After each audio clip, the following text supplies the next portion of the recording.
மங்களம் என்ப மனைமாட்சி மற்றதன் நன்கலம் நன்மக்கள் பேரு என்ற வான்புகள் வள்ளுவ பெருந்தகையினுடைய இல்லற வாழ்க்கை எப்படி அமைய வேண்டும் என்று குறிப்பிட்ட அந்த பாடல் வரிகளுக்கொப்ப நன்மக்கள் பேரையும் பெற்று வருவோர் போவோர் முன்பின் அறியாதவர்களாக இருந்தால் அவர்களுக்கு விருந்து உபசாரம் செய்து பொய்மை பேசாது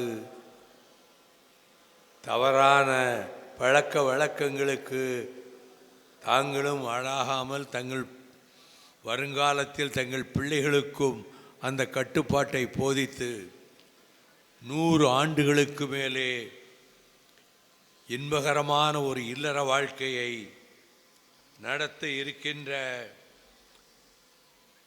இங்கே வெற்றி செல்வன் லோகவர்ஷினி மணவிழாவிற்கு முன்னிலை ஏற்றிருக்கின்ற ஆருயிர் சகோதரர் அண்ணன் கண்ணப்பன் அவர்களே, உணர்ச்சி பொங்க வரவேற்புரை ஆற்றிய திராவிட இயக்கத்திற்கு, மறுமலர்ச்சி திராவிட முன்னேற்ற கழகத்திற்கு ஆண்டு என்ற நாச்சிமுத்து என்ற கற்பக விருட்சம் இந்த மண்டலத்திலே தோன்றி சிறிது காலம் எங்களை பாதுகாத்து எங்கள் வளர்ச்சிக்கு உறுதுணையாக நின்று அவர் மறைந்தாலும் இன்றைக்கும் அந்த குடும்பத்தினர் இங்கே வந்திருக்கிறார்கள் என்று நான் நினைக்கிற பொழுது, அதுபோல ஒரு சகோதரர் தான் என்னுடைய ஆருயிர் சகோதரர் மணமகனின் தந்தை நல்லாம்பள்ளி நாச்சிமுத்தவர்கள் ஆவார்கள். இந்த நிகழ்ச்சியிலே அவர் வரவேற்புரை ஆற்ற வாழ்த்துரை வழங்குகின்றவர்கள் வரிசையிலே என் இனிய சகோதரர்கள் ஆடிட்டர் அர்ஜுனராஜ், நெய்வேலி செந்திலதிபன், ஆர்டி மாரியப்பன், இந்த இயக்கத்திற்கு திராவிட இயக்கத்திற்கு வலு சேர்க்க வந்து பாடுபடுகிற நான் மதிக்கும் டாக்டர் மகேந்திரன், மாவட்ட செயலாளர் குகன்மில் செந்தில்குமார், திராவிட இயக்கத்தின் மூத்த முன்னோடிகளில் ஒருவரான அண்ணன் டி அரங்கசாமி, உயர்நிலை குழு உறுப்பினர் அன்பு சகோதரர் கோவை ஆர் மோகன்குமார், நாடாளுமன்றத்திலே கழகத்தினுடைய நன்மதிப்பை உயர்த்தி காட்டிய பேரறிஞர் அண்ணா அவர்களால் அவர் மருத்துவமனையில் இருந்தபொழுது அவருக்கு சிகிச்சை தந்த பயிற்சி டாக்டர் அவருக்கே அண்ணா அவர்கள் 3 பக்கத்திலே ஒரு கடிதம் எழுதி கொடுத்து அனுப்பினார். அவர் விடைபெறும்போது அந்த டாக்டர் கிருஷ்ணன் அவர்களே, கோவை புறநகர் மாவட்ட அவைத்தலைவர் சி கோவிந்தராஜன் அவர்களே,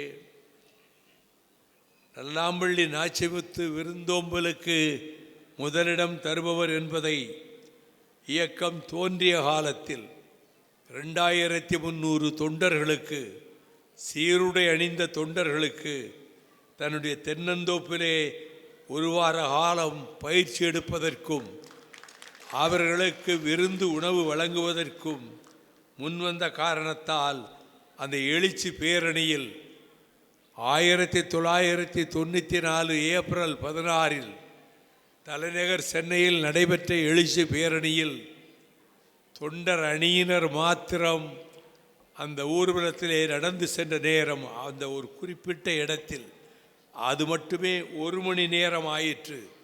அதற்கு பிறகு இன்று வரை சென்னை மாநகரிலே பெரிய கட்சிகள் இருந்தாலும் நாங்கள் நடத்திய எழுச்சி பேரணியைப் போல பல லட்சம் பேர் வந்ததே கிடையாது.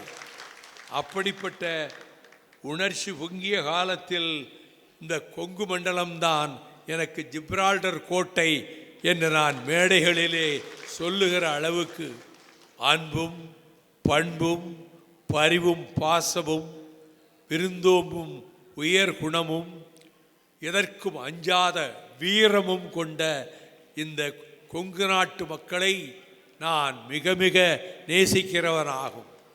சேரனுடைய படைகள் இங்கே தண்டிறங்கி அந்த மன்னர்களுக்கு பாதுகாப்பாக நின்றன.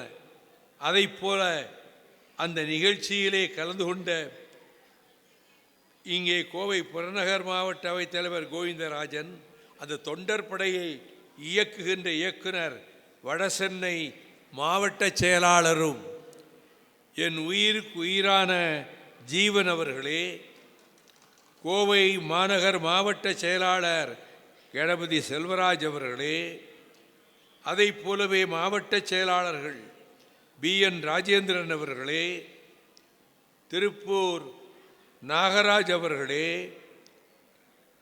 கோவை கழகத்தை கட்டிக்காக்க உறுதுணையாக இருக்கிற அன்பு சகோதரர் சேதுபதி அவர்களே, வழக்கறிஞர் சூரி நந்தகோபால் அவர்களே, அதைப்போல சேலத்தின் ஒரு பகுதி மாவட்ட செயலாளராக இருக்கின்ற சகோதரர் மகேந்திரவர்மன் அவர்களே, புத்தரசநல்லூர் அன்புமிக்க மணி அவர்களே, பிரிதொரு பகுதியினுடைய மாவட்ட செயலாளராக இருக்கின்ற சகோதரர் தமிழரசு அவர்களே, தொண்டர்படையை பயிற்சியின் போதிருந்தே அதற்கு உறுதுணையாக இருந்து வந்த தம்பி அன்பழகன் அவர்களே, இந்த மேடையிலே அமர்ந்திருக்கின்ற நான் பெயர்களை கூறி விழிப்பதற்கு ஒரு வேளை தவறியிருந்தாலும் இது நம் வீட்டு திருமணம் என்ற உணர்வோடு இந்த மேடையிலே அமர்ந்திருக்கக்கூடிய பெரியோர்களே, நண்பர்களே, அன்புடைய தாய்மார்களே, அருமை பெரியோர்களே, மறுமலர்ச்சி திராவிட முன்னேற்ற கழகத்தில் என்றைக்கும் இந்த இயக்கத்தினுடைய அடிநாதமாக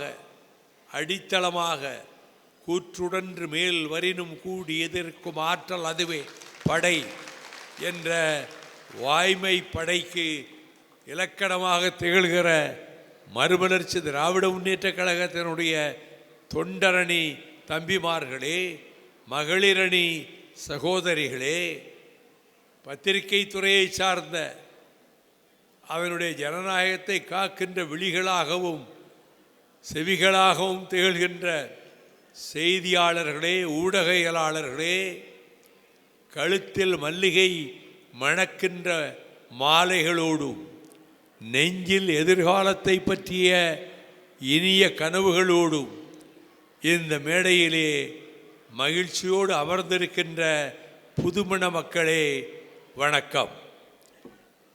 இந்த திருமணத்திற்கு நான் வருவேனா என்ற ஒரு ஐயத்தோடு தான் நல்லாமல்லி நாச்சிமுத்து அவர்கள் என்னை சந்திக்க வந்தார்கள். எனக்கு இடைக்காலத்திலே சிறிது உடல்நலம் பாதித்ததனால் ஒரு 5 மாத காலம் நான் எங்கும் செல்லவில்லை. தேதி கொடுத்திருந்தாலும் அவர்களே வந்து நீங்கள் வர வேண்டாம், நாங்களே திருமணத்தை அங்கே வந்திருப்பவர்களை வைத்து நடத்தி கொள்கிறோம், உங்கள் உடல் நலம் முக்கியம் என்று கூறிவிட்டு போனார்கள். நான் ஓரளவு உடல் தேர்வு பெற்ற அந்த காலத்தில் நல்லாம்பள்ளி நாச்சிமுத்து சொன்னார், நீங்கள் அன்றைக்கு வராவிட்டால் அந்த தேதியிலே கல்யாணம் நடக்காது, நீங்கள் என்றைக்கு வருகிறீர்களோ அன்றைக்குத்தான் கல்யாணம் என்று பிடிவாதமாக சொன்னார். நான் மறுப்பு எதுவும் சொல்லவில்லை. நிச்சயமாக வருகிறேன், வரவேண்டிய கடமை எனக்குண்டு. நீங்கள் அந்த அளவுக்கு அந்த கொங்கு மண்டலத்திலே நான் மறக்க முடியாத இயக்க உதவிகளை செய்தவர்களிலே ஒருவர். அந்த தொண்டர்படை முதல் பயிற்சி வகுப்பு எழுச்சி பேரணியிலே வெற்றிகரமாக திகழ்ந்தது. ஆகவே உங்கள் திருமணத்தை ஆருயிர் அண்ணன் டாக்டர் கலைஞர் அவர்கள் நடத்தி வைத்திருக்கிறார்கள். உங்களுடைய புதல்வர் இந்த மணமேடையிலே அமர்ந்திருக்கின்ற மணமகனுக்கு வெற்றி செல்வன் என்று டாக்டர் கலைஞர் தான் பெயர் சூட்டியிருக்கிறார். அவர்களுக்கு வெற்றி செல்வன் உள்ளிட்ட அவர் அனைவருக்கும் நன்றி சொன்னார். வெற்றி செல்வன், லோகவர்ஷினி இருவருமே கற்றறிந்தவர்கள். வெற்றி செல்வன் பொறியியல் பட்டதாரி BE, மணமகள் லோகவர்ஷினி MBA படித்திருக்கிறார். 2 பேரும் உயர்ந்த கல்வி பெற்றிருக்கிறார்கள். உங்களிடத்திலே திருக்குறள் நூலை வழங்கினேன். வாழ்க்கையின் எந்த பிரச்சனை வந்தாலும் திருக்குறளிலே அதற்கு விடை கிடைக்கும். எந்த பொருளாக இருந்தாலும் சரி.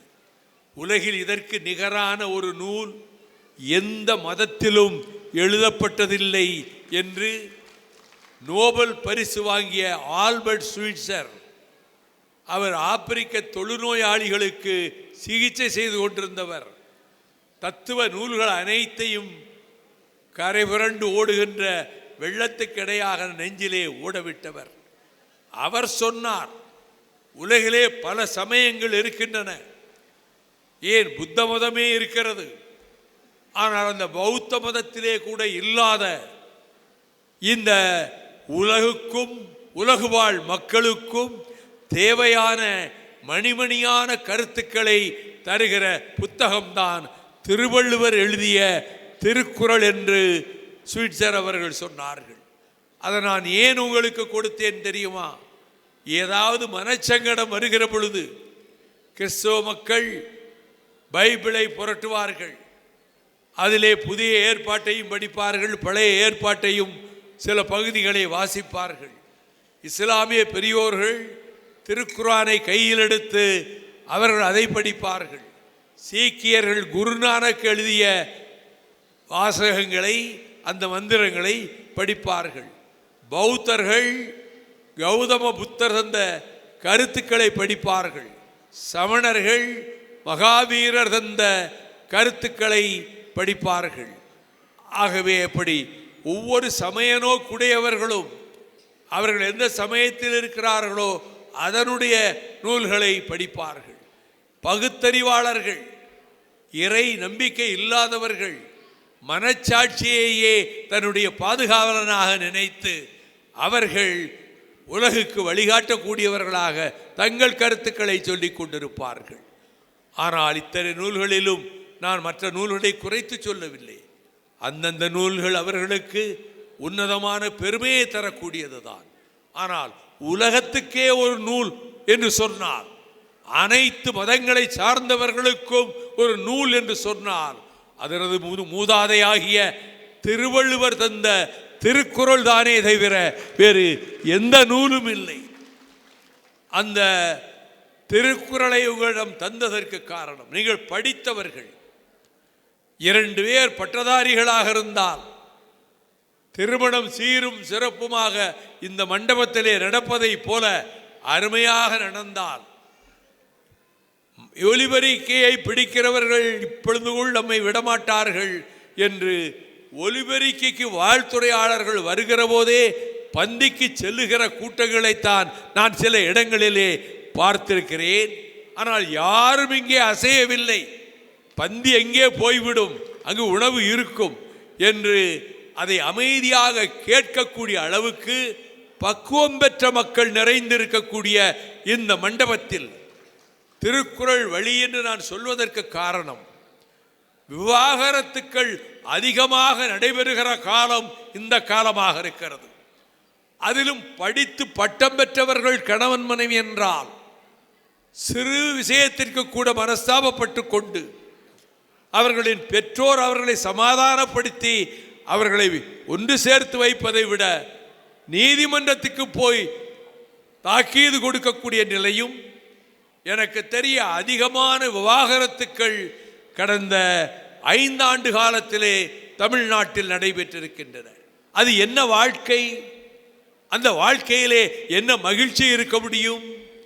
கணவனும் மனைவியும் ஒருவருக்கொருவர் ஆதரவாக இருந்து இன்பத்திலும் துன்பத்திலும் புயலிலும் சூறை காற்றிலும் அதை போல அமைதி தென்றல் தவழுகிற காலத்திலும் எந்த சூழ்நிலை வெற்றியானாலும் தோல்வியானாலும் ஒருவரை ஒருவர் நேசிக்கின்ற தன்மை அதிகமாகுமே தவிர, கஷ்டம் வருகிற போது கணவன் கஷ்டப்படக்கூடாதே என்று மனைவி துடிப்பதும், அவர்கள் நினைக்கிற தெய்வத்தை வழிபடுவதும், மனைவிக்கு சிறிது உடல்நலக் குறைவு என்றால் கூட கணவன் துடிதுடிப்பதும், இந்த உறவு அவர்களுடைய வாழ்க்கை முழுவதும் இருக்கும்.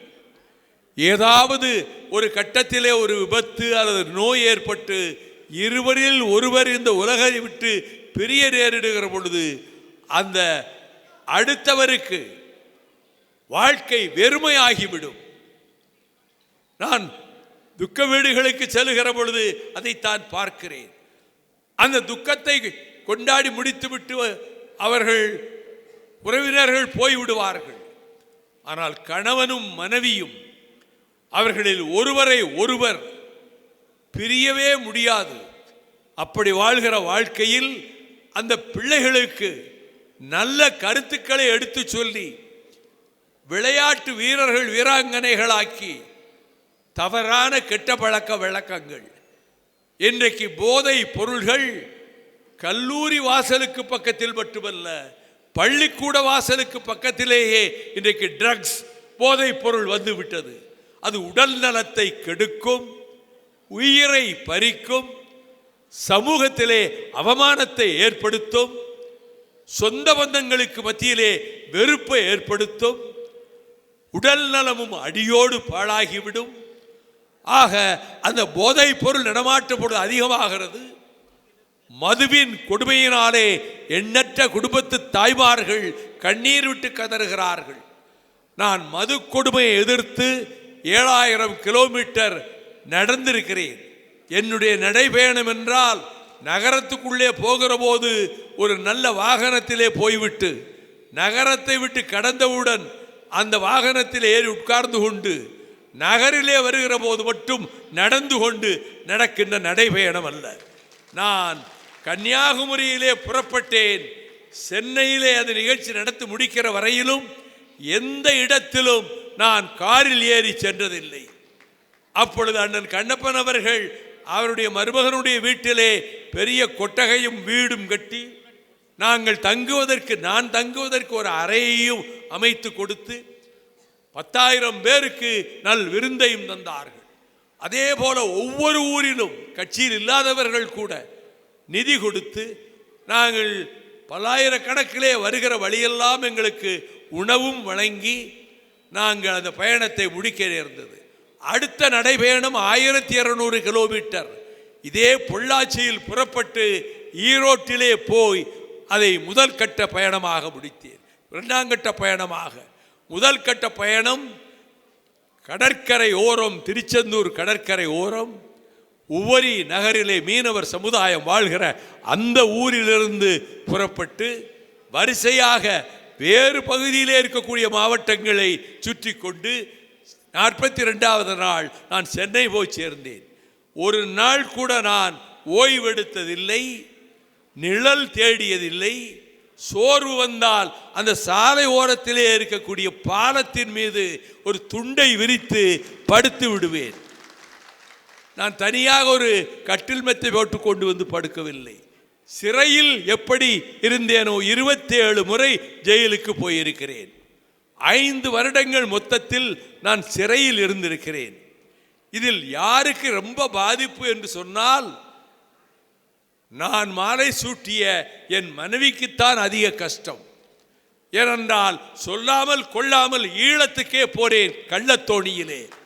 அங்கே 24 நாட்கள் உலகில் இதுவரை தோன்றியிராத ஒரு தலைவன் என்று சொன்னால் அது வேலுப்பிள்ளை பிரபாகரன் தான் என்பதனால் அந்த பிரபாகரனோடு 23 நாட்கள் காட்டுக்குள்ளே நிலவரையிலே இருந்தோம். திரும்பி வருகிற பொழுது இராணுவத்தால் சுற்றி வளைக்கப்பட்டு தாக்கப்பட்டோம். அதிலே ஒரு தம்பி என்னை காப்பாற்றுவதற்காக சரத் என்ற பீட்டர் கென்னடி என்ற ஈழத்து இளைஞன் தன் உயிரை கொடுத்தான். அவன் படத்தை தான் நான் அங்கே வீட்டிலே வைத்திருக்கிறேன். அப்படி அந்த பயணமாக இருக்கட்டும். இப்பொழுது இலங்கைக்கு ஒரு அதிபர் வந்திருக்கிறாரே, நீங்கள் என்ன சொல்லுகிறீர்கள் என்ற கேள்வி ஈழத்திலே பற்றுக்கொண்டவர்களுக்கு வரலாம். என் பக்கத்திலே ஒருவர் நேற்று விமானத்திலே உட்கார்ந்து கொண்டு வந்தார். அவர் என்னிடம் பேசிக்கொண்டிருந்த பொழுது இலங்கையை பற்றி கேட்டார். நான் சொன்னேன், இப்பொழுது அதிபராக வந்திருக்கிற திசநாயக்கா கொலைகார பாவி ராஜபக்சேயை விட கொடியவன். அவன் ஜேவிபி என்கின்ற தீவிரவாத இயக்கத்தில் முன்வரிசையில் இருந்து கொண்டு தமிழர்களை ஒழிக்க வேண்டும் என்று சொன்னவன். தமிழர்கள் அதற்கு பிறகு அங்கே நடைபெற்ற யுத்தத்தில் எந்த நாட்டினுடைய ஆயுதங்களும் புலிகளுக்கு கிடைக்கவில்லை. அதை நீங்கள் யோசிக்க வேண்டும். இப்பொழுது கிளர்ச்சியாளர்கள் சிரியாவிலே இருக்கக்கூடிய அதிபரை விரட்டிவிட்டு சிரியாவை கைப்பற்றி விட்டார்கள் என்று சொன்னால், அந்த கிளர்ச்சியாளர்களுக்கு சோவியத் ரஷ்யா ஆயுதங்களை கொடுத்தது, சீனா ஆயுதங்களை கொடுத்தது. அதனால் அவர்கள் அல்பசார் ஆசாத்தை விரட்டிவிட்டு கைப்பற்ற முடிந்தது.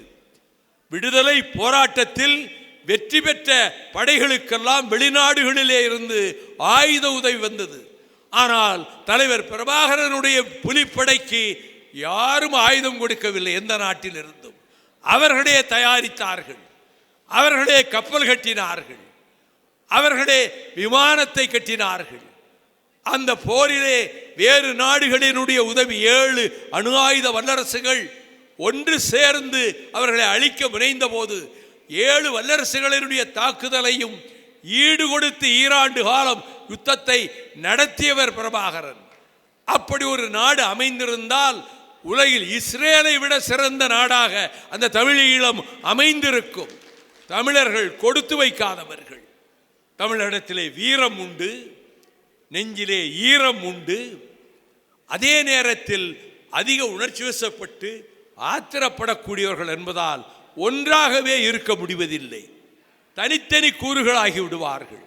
ஆனால் பிரபாகரன் எல்லோரையும் ஒன்றாக வைத்திருந்தார். அவரை உயிருக்கு மேலாக நேசித்தார்கள்.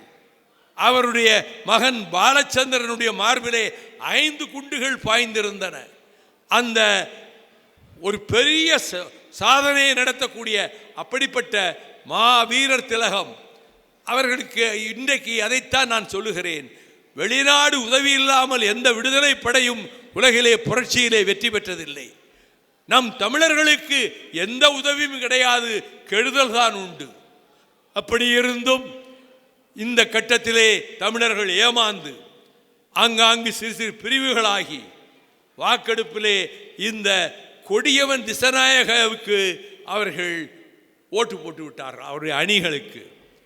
என்ன இன்னைக்கு கல்யாண வீட்டில் வந்து இதை சொல்கிறாருன்னா, குடியரசு நம்முடைய இந்திய நாட்டினுடைய தலைவர் ஏமாற்றுக்கலையிலே ஈடு இணையற்ற வல்லவர் தலைமை அமைச்சர் நரேந்திர மோடி பதவியேற்கிற அன்று ராஜபக்சேயை அழைத்தான் என்று நான் 500 பேரோடு இங்கிருந்து ரயிலிலே புறப்பட்டு சென்று அந்த பாராளுமன்ற கட்டிடத்துக்கு எதிரே அறப்போர் மறியல் நடத்தினேன் கருப்பு கொடியோடு.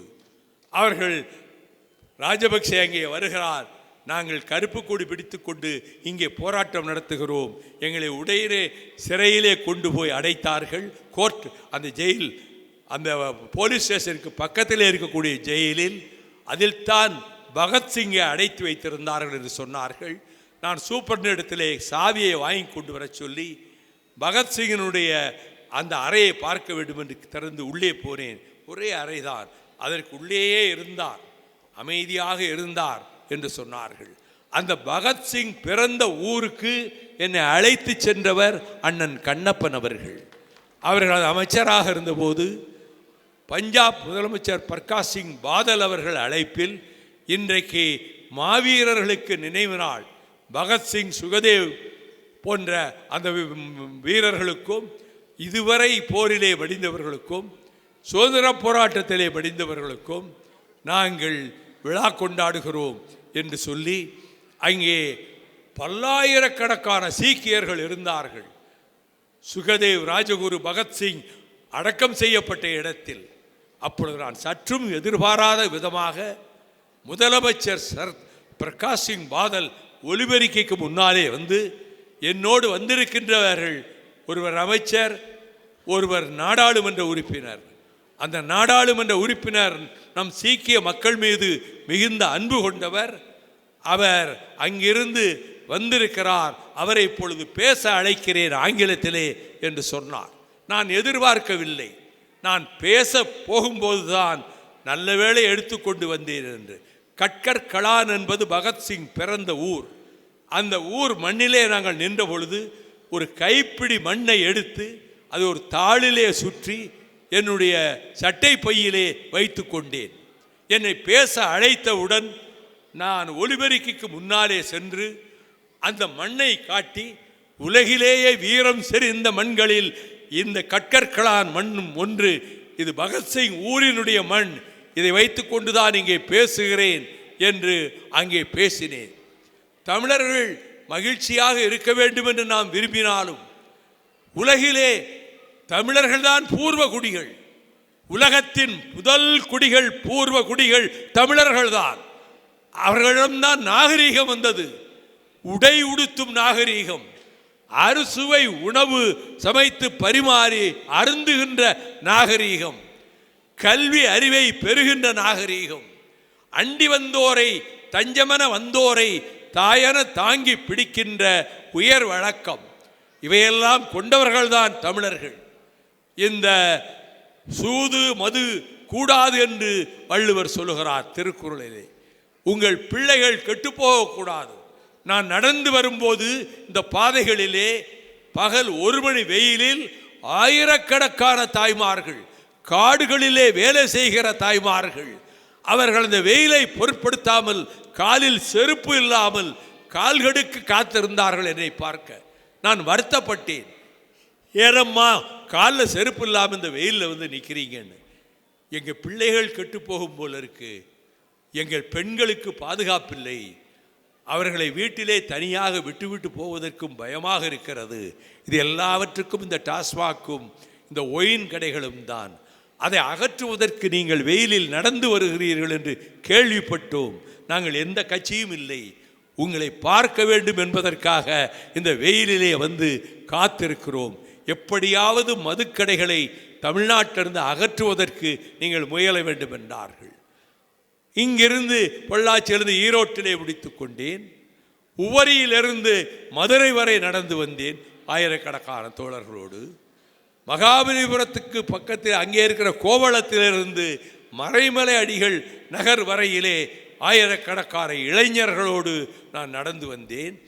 ஆக இதை கொள்கையிலே சொல்வது மட்டுமல்ல, முல்லை பெரியாறு அணைக்கட்டை பாதுகாத்து தீர்வதற்கு 12 முறை உண்ணா விரதம், அதை போல போராட்டம், மறியல், 13 சாலைகள் மறியல், கோயம்புத்தூர் அடுத்து செல்லுகிற 2 சாலைகளிலும் மறியல், 13 சாலைகளிலும் மறியல் செய்து ஸ்தம்பித்து விட்டது கேரளம் என்று மறுநாள் பத்திரிகையிலே எழுதுகிற அளவுக்கு நான் இந்த மதுக்கடைகளை மூடுவதற்கும் முல்லை பெரியாரை பாதுகாப்பதற்கும் நான் பாடுபட்டேன்.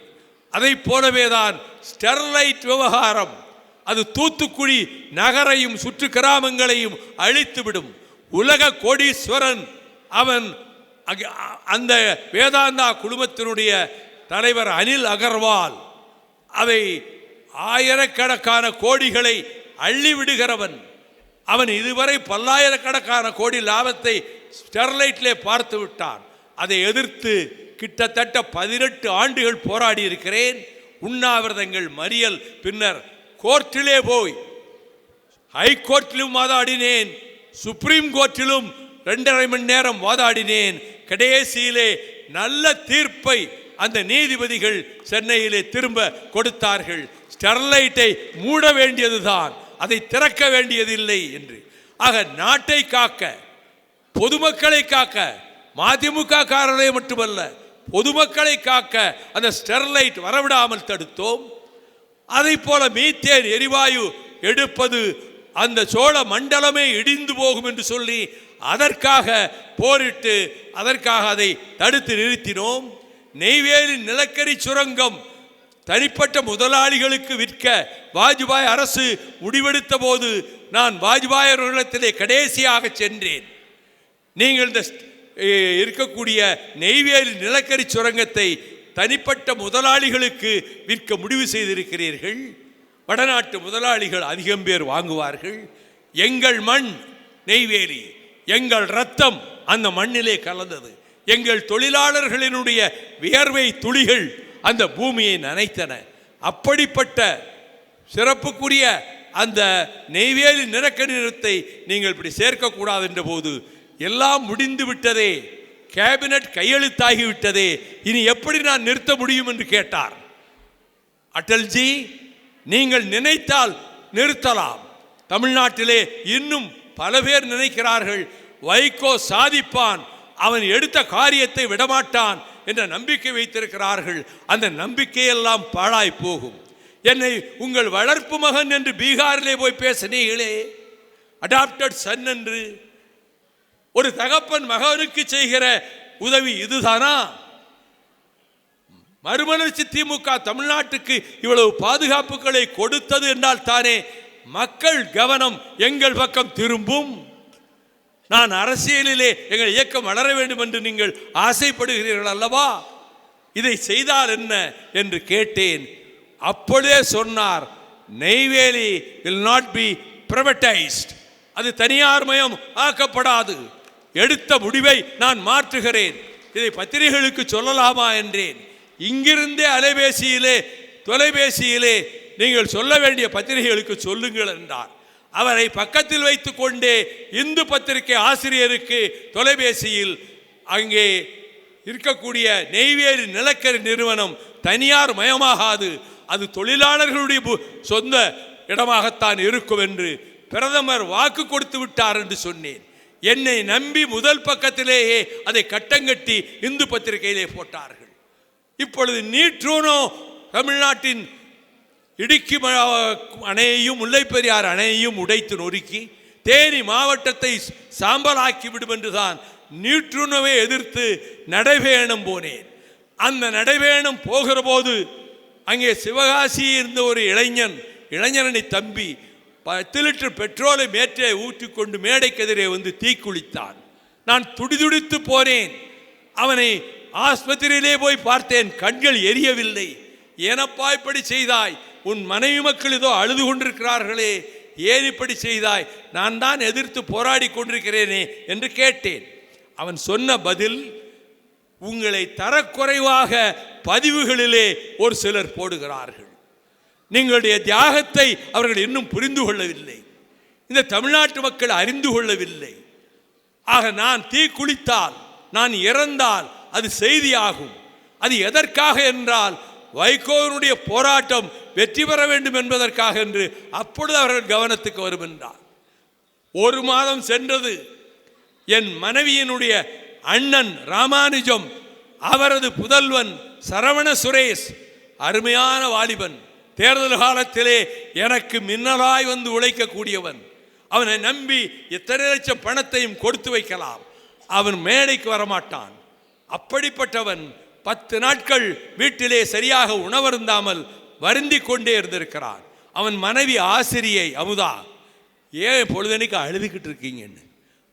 மாமா எவ்வளவோ செய்கிறார் தமிழ்நாட்டுக்கு, அதுக்கு உரிய செய்தி பத்திரிகையிலேயோ டிவியிலேயோ வர்றதில்லை, அதை நினைக்கும் போது எனக்கு தாங்க முடியாத வேதனை என்று சொன்னவன் ஒரு நாள் காலை 4 மணிக்கு எழுந்து முதல் நாளே வாங்கி வைத்த 5 லிட்டர் பெட்ரோலை கையில் எடுத்துக்கொண்டு விருதுநகருக்கு பக்கத்திலே இருக்கிற சூலக்கரையிலே அந்த பெட்ரோலை மேலே ஊற்றி நெருப்பு வைத்து கொண்டான். நான் முதல் நாள் தளபதி முதலமைச்சர் ஸ்டாலின் அவர்களோடு கடலூரிலே பேசிவிட்டு தஞ்சாவூரிலே வந்து தங்கியிருக்கிறேன். தொலைக்காட்சியை திருப்பினேன். விருதுநகரில் பக்கத்தில் சரவண சுரேஷ் என்ற இளைஞன் தீக்குளித்து உயிருக்கு போராடி கொண்டிருக்கிறார் என்று அந்த செய்தியை பார்த்து துடிதுடித்து போய் நான் போன் பண்ணி கேட்டேன். ஆமாம், நம்ம சுரேஷ் தான் அப்படி பண்ணிட்டான்னு. உடனே மதுரை ஆஸ்பத்திரிக்கு கொண்டு வாருங்கள் என்கிற போது அவன் அவங்க அப்பாட்ட சொல்லியிருக்கான், என்னை காப்பாற்ற முயற்சிக்காதீங்க, நான் ஒரு நோக்கத்தோடு தான் அந்த தீ குளிச்சிருக்கேன், என் உயிர் போனால்தான் மாமாவுக்கு செய்கிற வேலை மற்றவர்களுக்கு தெரியும் என்று சொல்லி வந்தானாம். நான் மதுரை ஆஸ்பத்திரிக்குள்ளே போகிற பொழுது அவனது பேச்சு நின்று விட்டது, மூச்சு மட்டும்தான் இருந்தது, பேச முடியவில்லை. நான் தலையில் அடித்து கொண்டு இப்படி செய்துவிட்டாயே பாவி என்று தான் சொல்ல முடிந்தது.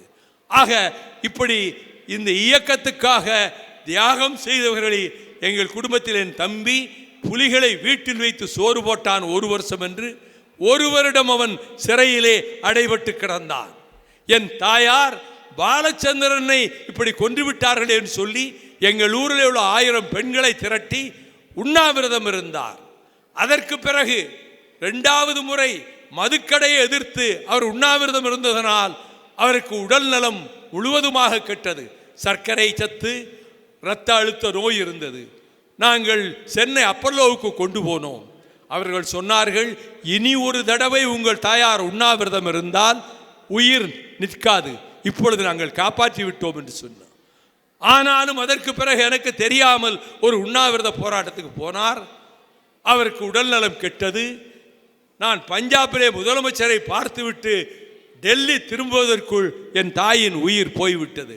அண்ணன் வல்லையா அண்ணன் வல்லையா என்று என் தம்பியிடம் என் தாயார் கேட்டிருக்கிறார். இல்லை வந்துருவார் என்று இவன் சொல்லியிருக்கிறான். நான் போவதற்கு முன்பே அவர்கள் உயிர் பிரிந்து விட்டது. இது என்னை பொறுத்தமட்டில் என் குடும்பத்தில் 2 உயிர்களை தியாகம் செய்திருக்கிறேன். எல்லா கஷ்டங்களையும் அவர்கள் தாங்கிக் கொண்டார்கள். இதை சொல்ல காரணம், இன்றைக்கு எது பொதுநலம் எது குடும்ப நலம் என்றெல்லாம் வாதங்கள் வந்து கொண்டிருக்கின்றன. இந்த நேரத்தில் எங்களுடைய இயக்கம் இந்த நாட்டுக்கு செய்ததை சொன்னேன். அந்த அளவுக்கு நாட்டிலே விளம்பரம் கிடையாது எங்களுக்கு. அதை எந்த பத்திரிகைகளும் பெரிதாக போடவில்லை, எந்த தொலைக்காட்சியும் அதை பெரிதாக காட்டவில்லை. ஆனால் இந்த பைந்தமிழ் நாட்டுக்கு, மொழிக்கு, இனத்துக்கு ஆபத்து வருமானால், இயற்கை அமைப்புகளுக்கு ஆபத்து வருமானால் அதை தடுப்பதற்குரிய ஒரு தற்கொலை படைதான் மறுமலர்ச்சி திராவிட முன்னேற்ற கழகம் என்பதை இந்த நேரத்தில் நான் சொல்லிக்கொள்ள விரும்புகிறேன். என்னை விட்டு விலகி சென்றதற்கு நான் வருத்தப்படவில்லை. காரணம், திராவிட இயக்கத்தை கொங்கு மண்டலத்திலே வளர்த்தவர். அவர் என்னோடு வர வேண்டிய அவசியம் கிடையாது. என்னோடு வந்தார். தொடக்க காலங்களிலேயே கட்சியை வலுப்படுத்த எல்லா வழிமுறைகளையும் கண்டார். அதன் பிறகு உடல் நலம் ரொம்ப அவர்களுக்கு பாதித்து KMCயிலே நான் போய் பார்த்தேன். அந்த சூழ்நிலைக்கு பிறகு அவர்கள் மனதிலே ஒரு பதட்டம் ஏற்பட்டு, எந்த இயக்கத்துக்காக சிறு பிள்ளையிலிருந்து பாடுபட்டோமோ அந்த இயக்கத்துக்கே சென்று விடுவதென்று முடிவெடுத்தார்கள். நான் இன்றைக்கும் அதே மதிப்பை வைத்திருக்கிறேன். நீங்கள் எனக்காக முதலில் பரிந்து பேசினீர்களே, அன்று என்ன மரியாதை உங்கள் மீது வைத்திருந்தேனோ அதே மரியாதை இன்றைக்கும் இந்த திருமண வீட்டில் உங்கள் மீது வைத்திருக்கிறேன். அப்படித்தான் என்னுடைய சகோதரர்கள். எதுவும் அவர்களுக்கு கிடைக்கவில்லை. MLA ஆகல, MP ஆகல, கவுன்சிலர் ஆகல, ஆனால் என்னோடு உறுதியாக இருக்கிறார்கள். தமிழ்நாட்டுக்கு பாடுபடக்கூடிய இயக்கம், ஒழுக்கமான இயக்கம், தவறான பழக்க வழக்கங்களுக்கு இடம் கொடுக்காத இயக்கம், நல்ல இயக்கம் என்று வந்தவர்கள் என்னோடே சேர்ந்து இருக்கிறார்கள். நாங்கள் தொடர்ந்து பயணிப்போம். இப்படி பயணிக்கிற நேரத்தில் ஒன்றை சொல்லிவிடுகிறேன். அரசியலில் அடுத்த தேர்தலில் என்ன நடக்கும் என்று ஆருடம் கணிக்கிறார்கள். திராவிட முன்னேற்ற கழக ஆட்சியை அகற்றுவோம் என்று சில பேர் கொக்கரிக்கிறார்கள். அதற்கு சில காரணங்களை சொல்லுகிறார்கள். அவற்றையெல்லாம் தூக்கி எறிந்துவிட்டுத்தான் அந்த இயக்கத்தை இரும்பு கோட்டையாக கலைஞர் வைத்து விட்டு போனார். ஸ்டாலின் அவர்கள் அதை மேலும் வைரம் வாய்ந்ததாக ஆக்குகிறார்.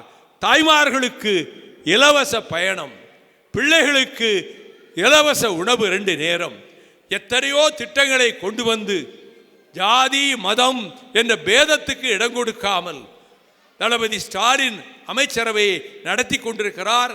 நான் கேட்டுக்கொள்வதெல்லாம், நான் முன்பு போல மாதம் 30 நாளும் சுற்றுப்பயணம் செய்ய எனக்கு இயலாமல் போய்விடலாம். இப்பொழுதே கேட்டு வைக்கிறேன்.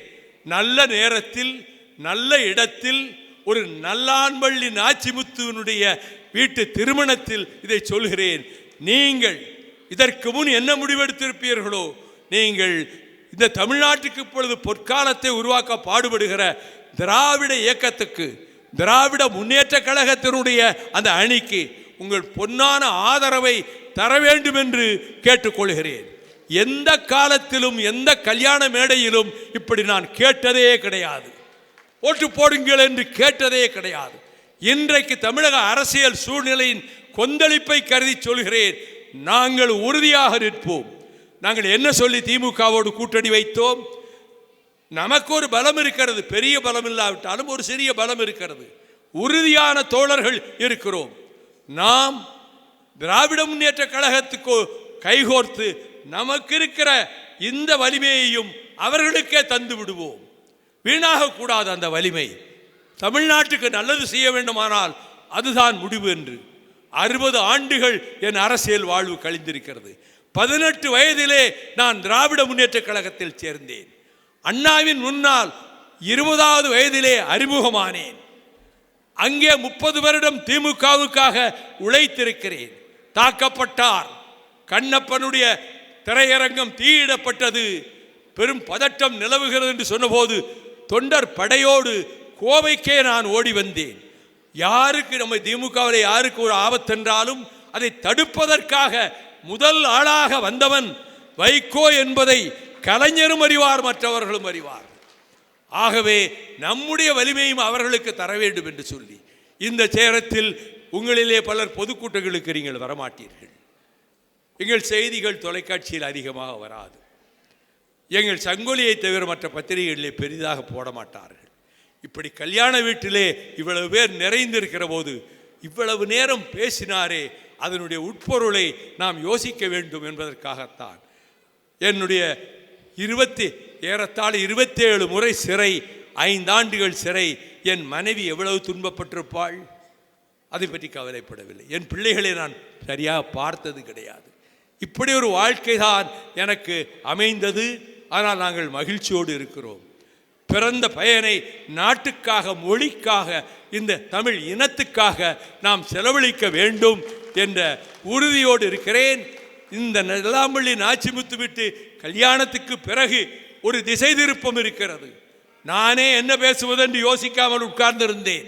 பேச ஆரம்பித்தவுடன் நீங்கள் வைத்த விழி மாறாமல் என்னை பார்ப்பதன் மூலம், ஒருவர் கூட எழுந்து சாப்பாட்டுக்கு செல்லாததன் மூலம், இந்த இடம்தான் நம் கருத்துக்களை சொல்ல வேண்டிய இடம், நல்லாம்பள்ளி நாச்சிமுத்துவினுடைய மகன் திருமணம் என்று நான் முதலிலே சொன்னதைப் போல ஒற்றுமையாக இருங்கள். சிறு சிறு கருத்து வேறுபாடுகளை பெரிதுபடுத்தி விடாதீர்கள். நீங்கள் இருவரும் ஈருடல் ஓருயிராக வாழ்ந்து 100 ஆண்டுகளுக்கு மேல் வாழ்ந்து இனிய மக்கள் செல்வத்தை பெற்று அவர்களை ஆற்றலோடும் அறிவோடும் தன்மான உணர்ச்சியோடும் அவர்களை வளர்த்து உங்கள் பெற்றோருக்கு பெருமை தந்து வாழிய வாழிய இப்புதுமண மக்கள் 100 ஆண்டு கடந்து வாழிய என கூறி விடைபெறுகிறேன். நன்றி, வணக்கம்.